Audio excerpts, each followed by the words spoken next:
كاني كارو خبات كاني دبستانا ولات كاني شيخين بابي مراد كاني معشوق خزنوي كاني معشوق خزنوي. بسم الله الرحمن الرحيم. الحمد لله رب العالمين، والصلاة والسلام على سيدنا محمد وعلى آله وأصحابه ومن سار على نهجه إلى يوم الدين. السيدات والسادة الكرام، السلام عليكم ورحمة الله وبركاته، ومرحبا بكم في لقاء جديد نبحث فيه عن طرق للوصول إلى القلب السليم. في اللقاء السابق فصلنا القول في التعرف على القلب السليم، وكان نتيجة التفصيل أنه لا نجاة للعبد أمام حضرة علام الغيوب، ولا منجى لك يوم العرض إلا أن تكون ذا قلب سليم، مصداقا لقول ودعاء خليل الله إبراهيم عليه السلام: ولا تخزني يوم يبعثون يوم لا ينفع مال ولا بنون إلا من أتى الله بقلب سليم.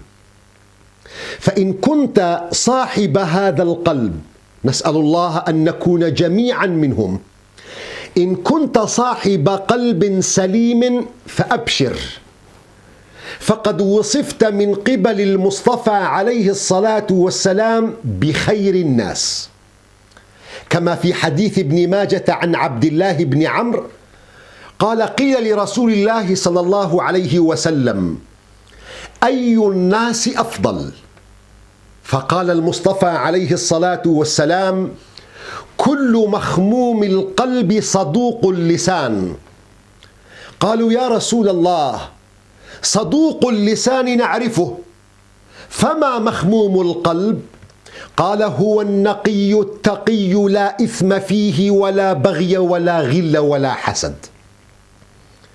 إن كنت صاحب هذا القلب السليم فاشكر الله واحمده على هذه النعمة العظيمة، وأكثر من الدعاء ألا تفارقك هذه النعمة، فإن قلوب العباد بين أصبعين من أصابع الرحمن يقلبهما كيفما يشاء. أما إن لم تكن صاحب قلب سليم فدونك السبيل. وأول سلم الوصول إلى القلب السليم الإخلاص لله، أن تخلص العمل لله تعالى. حينما يمتلئ قلبك إخلاصا لله عز وجل يكون قلبك سليما من الأمراض المضادة للتوحيد، بمعنى أنا موحد لله، أنا لا أخشى إلا الله، لا أرجو إلا الله، لا أخاف غير الله، لا أنافق أحدا في سبيل دنياي، ولا أبيع ديني من أجل عرض دنيوي، وبالتالي فلا أحسد إنسانا على ما آتاه الله، لا أحقد عليه، لا أتزلف إليه، لا أكيد له، لا أتكبر على خلق الله، فالقلب ليس فيه محل لغير الله. هذا يؤدي بك إلى شدة الحساسية من المعصية والذنوب، وكلما كنت شديد الحساسية من الذنب كانت علامة على سلامة قلبك. الإمام مسلم يروي عن أبي هريرة رضي الله تعالى عنه أنه قال: قال النبي صلى الله عليه وسلم: يدخل الجنة أقوام أفئدتهم قلوبهم أفئدتهم مثل أفئدة الطير. صفة لبعض الناس الذين يدخلون الجنة، أفئدتهم مثل أفئدة الطير، في رقة قلب الطير، في شدة الانتباه والحساسية. أول ما يجد ابن آدم يهوي ليحمل حجرا أو شيئا يطير بعيدا. وكذلك صاحب القلب السليم هو شديد الحساسية من الذنوب، وليس معنى ذلك أن تكون معصوما من الذنب، مؤكد ليس هذا هو المقصود، وإنما يقصد به يقظة القلب. وهذا ما عناه النبي صلى الله عليه وسلم عندما سأله رجل: يا رسول الله ما الإيمان؟ قال: إذا سرتك حسنتك وساءتك سيئتك فأنت مؤمن. إذا سرتك حسنتك وساءتك سيئتك فأنت مؤمن سليم القلب. فأولى مراتب السير إلى القلب السليم هو إخلاص العمل لله عز وجل. إخلاص العمل لله يطهر قلبك من الحقد، من الغل، من الخيانة. فالموضوع موضوع مهم وموضوع خطير، لأنه يتعلق بقبول العمل عند الله عز وجل. لو أنك جئت أمام الله عز وجل بأعمال كالجبال، لكن نية الرياء داخلتك، لكن الإخلاص لم يكن حاضرا، لم يكن لك من عملك حظ ولا نصيب. فعمل بلا إخلاص لا أجر له، وصلاة بلا إخلاص لا ثواب له، وصدقة بلا إخلاص لا قيمة له. اسمع إلى المولى عز وجل في الحديث القدسي الذي يرويه الإمام مسلم عن أبي هريرة رضي الله عنه قال: قال النبي صلى الله عليه وسلم: قال الله تعالى: أنا أغنى الشركاء عن الشرك، من عمل عملا أشرك فيه معي غيري تركته وشركه. في رواية عند ابن ماجه: فأنا بريء منه وهو للذي أشرك. فقيمة العمل بإخلاص صاحبه، ومعنى أن الله منه بريء وهو للذي أشرك أنك لن تجد هذا العمل في ميزان حسناتك، وستقدم يوم العرض على الله مفلسا من عملك، مصداقا لقول الله عز وجل: وقدمنا إلى ما عملوا فجعلناه هباء منثورا. في حديث آخر النبي صلى الله عليه وسلم يقول: إذا جمع الله الناس يوم القيامة ليوم لا ريب فيه نادى مناد: من كان أشرك في عمله عملا لله فليطلب ثوابه من عند غير الله، فإن الله أغنى الشركاء عن الشرك. لذلك الإمام الجرجاني لما عرف الإخلاص قال: بأن لا تطلب لعملك شاهدا غير الله. لا تطلب لعملك شاهدا غير الله. والعارفون قالوا: الإخلاص سر الخلاص. قاعدة احفظها: أولى درجات الوصول إلى القلب السليم الإخلاص سر الخلاص. اسمع في الحديث الذي يرويه الإمام البخاري ومسلم عن عبد الله بن عباس رضي الله تعالى عنهما عن النبي صلى الله عليه وسلم أنه قال: إن الله كتب الحسنات والسيئات، فمن هم بحسنة فلم يعملها كتبها الله عنده حسنة كاملة. هم أن يتصدق وما تصدق كتبت له صدقة. هم أن يقوم من الليل وما قام كتبت له قيام ليلة، لأن النية موجودة والعزم موجود. وإن هم بها فعملها، وهنا الشاهد، وإن هم بها فعملها كتبها الله عنده 10 حسنات إلى 700 ضعف إلى أضعاف كثيرة. هنا الشاهد: هل هذا التضعيف في عدد الحسنات من دون مقياس، من دون ميزان؟ أبدا لا. ابن كثير رحمه الله في تفسيره يقول إن ارتفاع الرقم أضعاف كثيرة، إن ارتفاع الرقم مقرون بارتفاع درجة الإخلاص لله، فكلما ارتفع إخلاصك كلما ارتفع رقمك. الإخلاص سر الخلاص. أبو القاسم الجنيد لما عرف الإخلاص قال: الإخلاص سر بين العبد والله لا يعلمه ملك فيكتبه ولا شيطان فيفسده، لأنه لا يطلع عليه إلا الله. الملك يكتب صورة العبادة، قمت للصلاة فيكتبها أنك صليت، الملك يكتب أنك صليت، لكن قبولها وردها من عند الله عز وجل هذا مناطه بالإخلاص الذي لا يطلع عليه أحد إلا الله.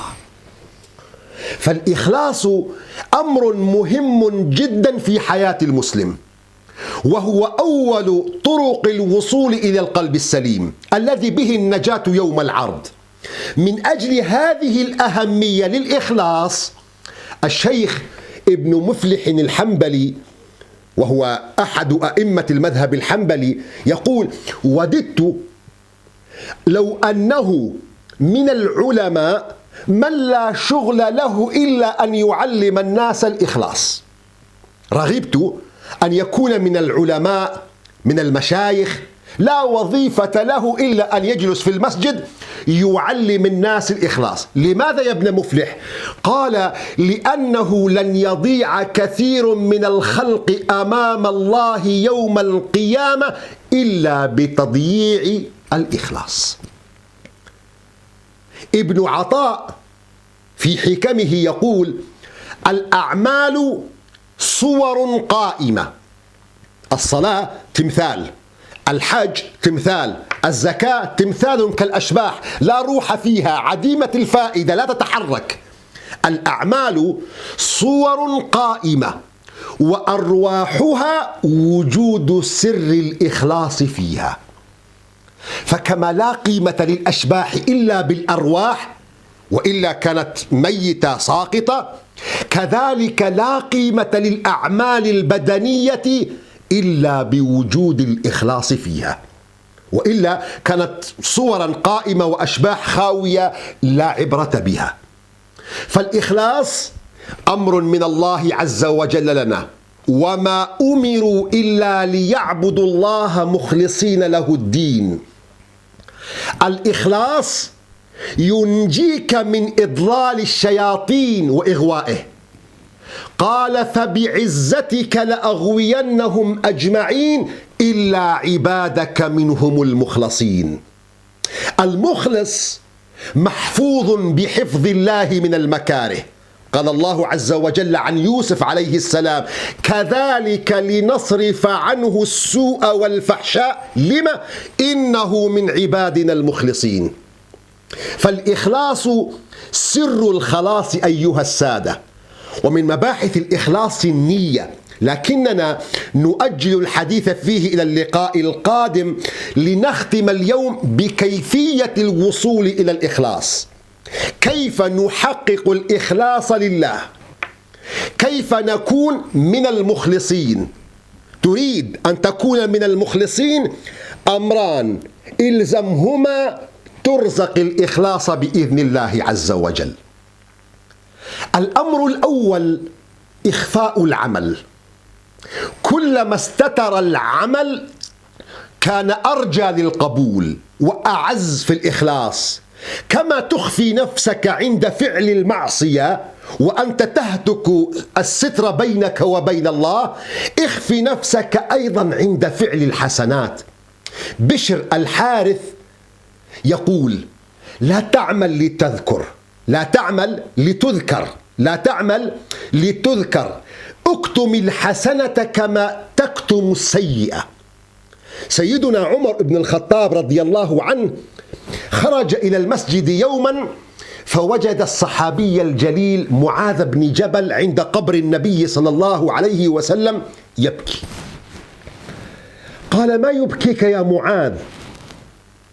قال معاذ: حديث سمعته من رسول الله صلى الله عليه وسلم قال: اليسير من الرياء شرك، إن الله يحب الأبرار الأتقياء الأخفياء. حط تحتها أكثر من خط، الأخفياء. إن الله يحب الأبرار الأتقياء الأخفياء الذين إذا غابوا لم يفتقدوا وإن حضروا لم يعرفوا. كما تخفي سيئتك اخفي حسنتك، وكلما أخفيت عملك كلما ارتقيت في سلم الإخلاص. تأمل في حديث النبي صلى الله عليه وسلم وهو يذكر السبع الذين يظلهم الله تحت ظله يوم لا ظل إلا ظله. يقول: ورجل تصدق بصدقة فأخفاها حتى لا تعلم شماله ما أنفقت يمينه. هذا الأول. ورجل ذكر الله خاليا ففاضت عيناه.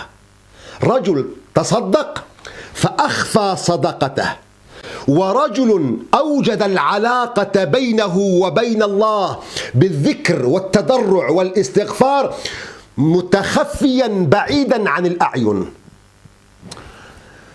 الإمام زين العابدين ابن الحسين ابن علي بن أبي طالب رضي الله تعالى عنه، أهل المدينة كانوا يبخلونه، أي عندما يسأل أهل المدينة عن الإمام علي بن زين العابدين قالوا أنه رجل بخيل.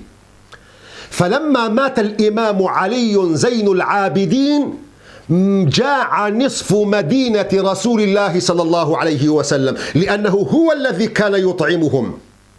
كان يأتي بأكياس الدقيق ويحملها على ظهره إلى بيوتهم بالليل وهم لا يعرفون أن الذي يتركها أمام البيوت المعوزة هو الإمام علي زين العابدين. لما مات عرفوا عندما وجدوا أثر أكياس الدقيق في جسمه التي كان يحملها بالليل على أكتافه رحمه الله. اليوم لو الشخص منا أعطى بضع يوروهات يكتب عنها في الفيسبوك ويعلن عنها في الجرائد ويذيعها وينشرها بين الناس أجمعين، فأول أمر يوصلك إلى الإخلاص إخفاء العمل. الزبير بن العوام رضي الله تعالى عنه ينصح المسلمين فيقول: اجعلوا لكم خبيئة من العمل الصالح كما أن لكم خبيئة من العمل السيء.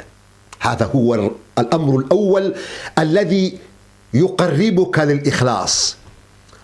الأمر الثاني الذي يجعلك من المخلصين احتقار العمل. آفة العبد ومفسد القلب هو رضا الإنسان عن نفسه، ومن نظر إلى نفسه بعين الرضا فقد أهلكها، ومن نظر إلى عمله بعين العجب قل معه الإخلاص أو نزع منه وأحبط هذا العمل الصالح. يقول سعيد بن جبير: دخل رجل الجنة بمعصية. انظر إلى هذا المثال والتشبيه العظيم. دخل رجل الجنة بمعصية ودخل رجل النار بحسنة. مقاييسنا تختلف. نحن عندنا الذي يعمل الحسنة يدخل الجنة، والذي يعمل المعصية يدخل النار.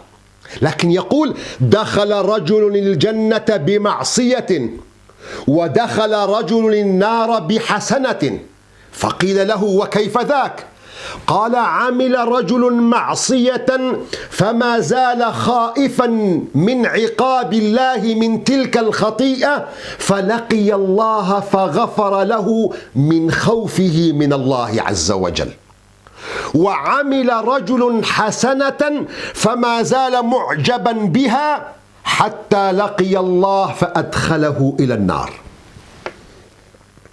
ابن حجر يروي عن عائشة رضي الله تعالى عنها قالت: سألت رسول الله صلى الله عليه وسلم عن الآية القرآنية التي يقول فيها ربنا عز وجل: والذين يؤتون ما آتوا وقلوبهم وجلة، خائفون. تسأله: أهم الذين يشربون الخمر ويسرقون؟ قال: لا يا بنت الصديق، ولكنهم الذين يصومون ويصلون ويتصدقون وهم يخافون ألا يقبل منهم، أولئك الذين يسارعون في الخيرات. فأولى سلم الوصول لأن تكون صاحب قلب سليم الإخلاص، وحتى تكون مخلصا في عملك أول الأمر أن تخفي حسناتك وطاعاتك، الأمر الثاني أن لا تنظر إليها بعجب. أسأل الله عز وجل أن يرزقنا جميعا الإخلاص في القول والعمل. نستكمل في بحث الإخلاص النية في الغد إن شاء الله، وإلى غد أستودعكم الله، والسلام عليكم ورحمة الله وبركاته.